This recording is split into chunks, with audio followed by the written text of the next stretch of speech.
Hapa katika matukio ya kihistoria, tarehe 15 mfungo mosi, siku ya Jumamosi, mwaka wa 3 wa Hijra, Makuraish walikuwa wamekuja kulipiza kisasi kwa pigo walilolipata katika siku ya vita ya Badr. Wakawa wamekuja kulipiza kisasi kubwa, walikuwa wanamtaka wamuue mtume, yani kumuua mtume wao ni kwa fahari.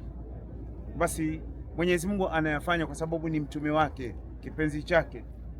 Mtume akapata habari, akaandaa jeshi la watu 1000.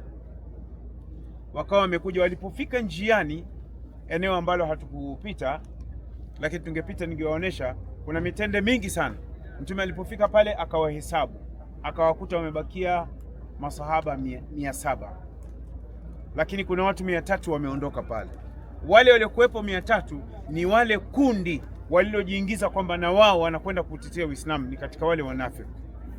Kwa hiyo wakawa wamekuja. Walipofika hapa, Mtume akawachukua masahaba 50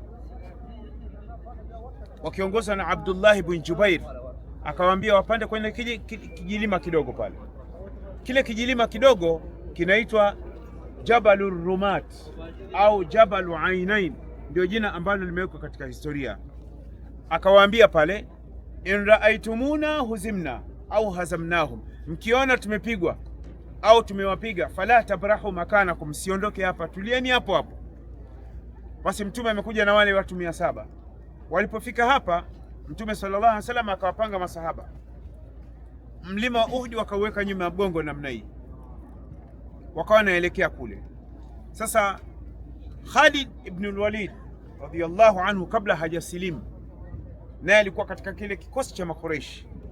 Alipokuja kwa kutokea upande huu wa airport ya Madina, upande wa Uhud huku, alipoona kuna watu 50 wale kama vile mnavyoona, akaona hapa tumeshindwa. Akageuza njia, wakatokea kwa nyuma huku, na Mtume akamwambia msiondoke hapo. Sasa wale kule wakaona wale wakina Khalid na jeshi la Makuraish wanakimbia, wanaona mwaga vitu vyao, wakawa wanashuka. Abdullah ibn Jubair akamwambia, jamani, Mtume ametuambia tumepiga, tutulie hapa, tusiondoke. Akamwambia wale wamekimbia, hawarudi tena. Wakabishana wao, wakashuka. Waliposhuka chini, kumbe wale Khalid alikuwa ni mtaalamu wa mambo ya kivita, akawazunguka, wakawatokea kwa nyuma hapa, wakawa wamewapiga masahaba, wakawaua masahaba takriban kama 70 walifariki hapa, akiwemo Hamza ibn Abdul Muttalib radhiyallahu anhu, na akiwemo Abdullah ibn Jahsh radhiyallahu anhu, ambaye ni mtoto wa Umayma binti Abdul Muttalib, akiwemo na kijana mmoja anaitwa Handhala, ambaye alikuwa na wiki moja ameoa, na bi harusi alikuwa bado anapika, kuna hina zimemjaa mwili mzima. Sasa yeye aliposikia tu kwamba kuna vita kwamba wamekuja kupiga Waislamu, yeye Handhala akamwambia bi harusi, akamwambia mimi natokea huko, ninakwenda huko. Akamwambia tutaonana. Basi akamwacha. Alipomwacha, wakamfanyia timing, wakamuua Handhala. Sasa Hamza akaja akauawa. Hamza aliuawa wapi? Mnaona hilo eneo Njiwa, hapo eneo la Njiwa ndipo alipouawa Hamza radhiyallahu anhu. Na ndio maana kwa makusudi serikali ya Saudia wamejenga msikiti. Kwanza miaka ya 91, 92, 93, mimi nasoma hapa, kulikuwa kuna kijimsikiti kidogo sana, hata watu 50 yakitoshi. Lakini sasa umejengwa msikiti huu, unaitwa Masjid Sayyidu Shuhada, yani umepewa jina la Hamza, yani kiongozi wa mashahidi. Kwa hiyo akauawa hapa, na mpaka akaja yule Wahshi akawa anachukua utumbo wake na kuchezea.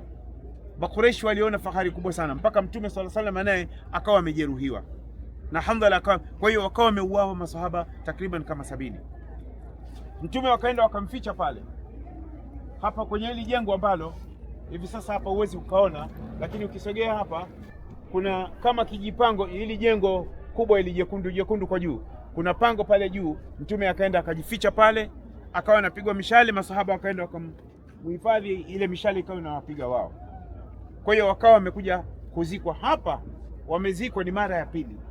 Mnaona ule mlima pale, tupopita pale kuna mto wa maji, mmeuona ule mfereji. Ule mfereji unaitwa Wadi Ranuna, unatoka katika jangwa la kule karibu na chuo kikuu Madina. Walizikwa pale eneo lile kwanza. Lakini mwaka wa 40 wa hijra ilinyesha mvua kubwa sana wakati wa Muawiya bin Abi Sufyan radhiyallahu anhuma akiwa ndio khalifa. Ilinyesha mvua, akapewa taarifa, alikuwa Sham, kwamba makaburi ya masahaba yalikuwa yanafukuliwa. Akaja yakahamishwa yale makaburi, wakaja wakazikwa hapa radhiyallahu. Sasa wakati wanahamishwa, wamefukua yale makaburi, wamekuta kama wamezikwa leo, bado damu ni mbichi vile vile, hawajaoza, na harufu zile za damu ilikuwa inatoa harufu ya miski radhiyallahu anhu. Kwa hiyo inasemekana wakati wanahamishwa, huu mlima ulisikika ukitoa sauti kama ya spika, han han han, yani kama unalalamika kwamba mnawapeleka wapi vipenzi wa Mungu, mnawapeleka wapi? Wakaja wakaletwa hapa. Walipoletwa hapa sasa, masahaba wakati ule wa Mtume walipouawa walikuta wanatoka damu, isipokuwa kuna sahaba mmoja alikuwa hatoki damu, nywele zake zilikuwa kama ametoka bafuni kuoga. Unajua nywele za Kiarabu kama vile ametoka bafuni. Sasa masahaba akamwambia, ya Rasulullah, wenzake wote wanatoka damu, mbona huyu anatoka maji kichwani kama ametoka kuoga? Mtume akamwambia, mimi sijui. Sasa walipokuwa wameshakusanya, wameshazika, wamerudi kutoa taarifa katika familia kwamba fulani kafa, amekufa shahidi.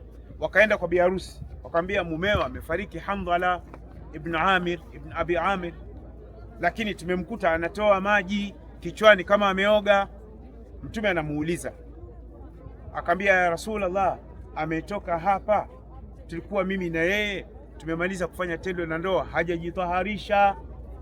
Mtume akasema, ghasalatuhu almalaika, huyu sahaba ameoshwa na malaika radhiyallahu anhu. Kwa ndio sahaba pekee katika umma huu siku ya Uhud alioshwa na malaika mwili wake, ili aende akiwa nini, yuko tahara. Handhala amekufa bado mtoto mdogo sana radhiyallahu anhu. Kwa hiyo ikiwa utampata mtoto wa kiume mwite Handhala, sio Hanzala, sio Hanjwala, Handhala aka ghasilul malaika radhiyallahu anhu. Kwa hiyo bibi harusi akabakia na Handhala, alimwambia, mimi na wewe tutakutana, nikirudi sawa, nisiporudi mimi na wewe tutakutana peponi. Kwa hiyo kijana hivi sasa yupo peponi anakula bata radhiyallahu anhu. Wamepoteza umri wao, ujana wao kwa ajili ya Allah subhanahu wa ta'ala. Mimi na wewe tumefanya nini hapa? Wamepoteza mali zao, na sisi mahujaji tunakuwa tunakosa adabu, tunakosa ile imani. Tumepita pale walipozikwa wale masahaba katika vita ya Khandaq, walipozikwa pale, mmeona ndani watu wametupa chupa za chai, chupa za maji, nadhani mmeona chupa za maji, viplastiki vya biskuti, si vya pipi. Hivi ni adabu? Kaburi la sahaba unakwenda kutupa vitu vya namna hiyo? Ni uchafu, yani ni ukosefu wa adabu wa hali ya juu. Sasa angalia hapa, mwanzo palikuwa ukuta huu ulikuwa unafika hapo, na ulikuwa hujajengewa hizi sawa, na walikuwa wameweka kioo. Unaona kioo hiki hapa, walikuwa wameweka kioo, lakini watu wamekwenda walikuwa wanavunja, kwa sababu miaka hiyo watu walikuwa wanaingiza. Kuna watu, mtu anakuja na barua yake, anaweka hela, anatumbukiza huko, anaweka hela, mwingine anaandika barua, anampelekea hapa. Kwa hiyo serikali wameamua kujenga ukuta. Mnaona hapa, kama tulivyoona kule kwenye makaburi ya masahaba waliozikwa wakati wa Khandaq, hapa hazikwi kaburi yoyote, na makaburi yenyewe mnayoona hapa, unaona kuna hili kaburi moja sawa, alafu kuna lile kubwa zaidi sawa. Hapa Mtume aliwazika vipi? Aliwazika wale ambao walikuwa wamehifadhi Qur'ani kwa wingi sana, ndio walikuwa wanatangulia chini kama vile jiwe la msingi, alafu wale ambao wamehifadhi aya kidogo kidogo, Qur'ani kidogo, walikuwa wanakuja juu.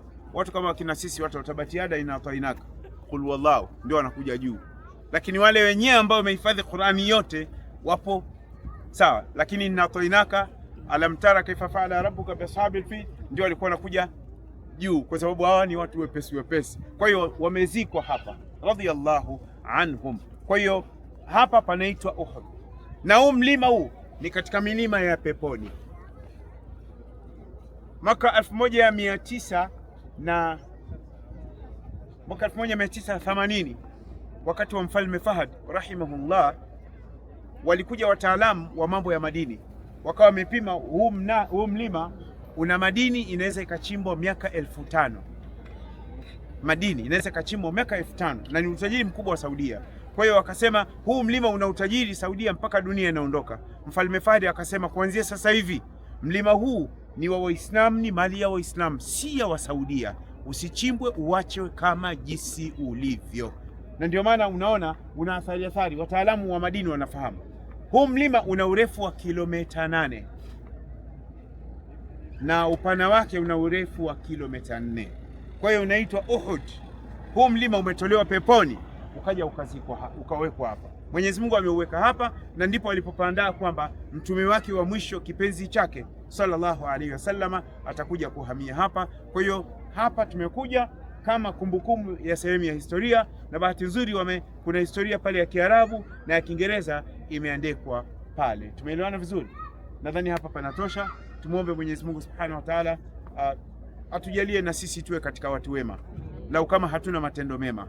Na Mwenyezi Mungu Subhanahu wa Ta'ala, hawa tumeombea dua, tukaombea dua mashuhada, hawa tayari wanakula bata. Na Qur'ani inasema msidhanie kwamba wale waliokufa kwa ajili ya Mwenyezi Mungu kwamba wamekufa. Wapo hai na wanapata riski yao, na kuna wengine wanatamani warudi tena kwa sababu neema waliiona kule. Kwa hiyo na sisi Mwenyezi Mungu atujalie katika watu wema, tufanye mambo ya khairati. Allah huenda atujalie katika wao inshallah. Mimi nadhani turudi katika gari yetu moja kwa moja, tunarudi hoteli inshallah. Tumeelewana vizuri?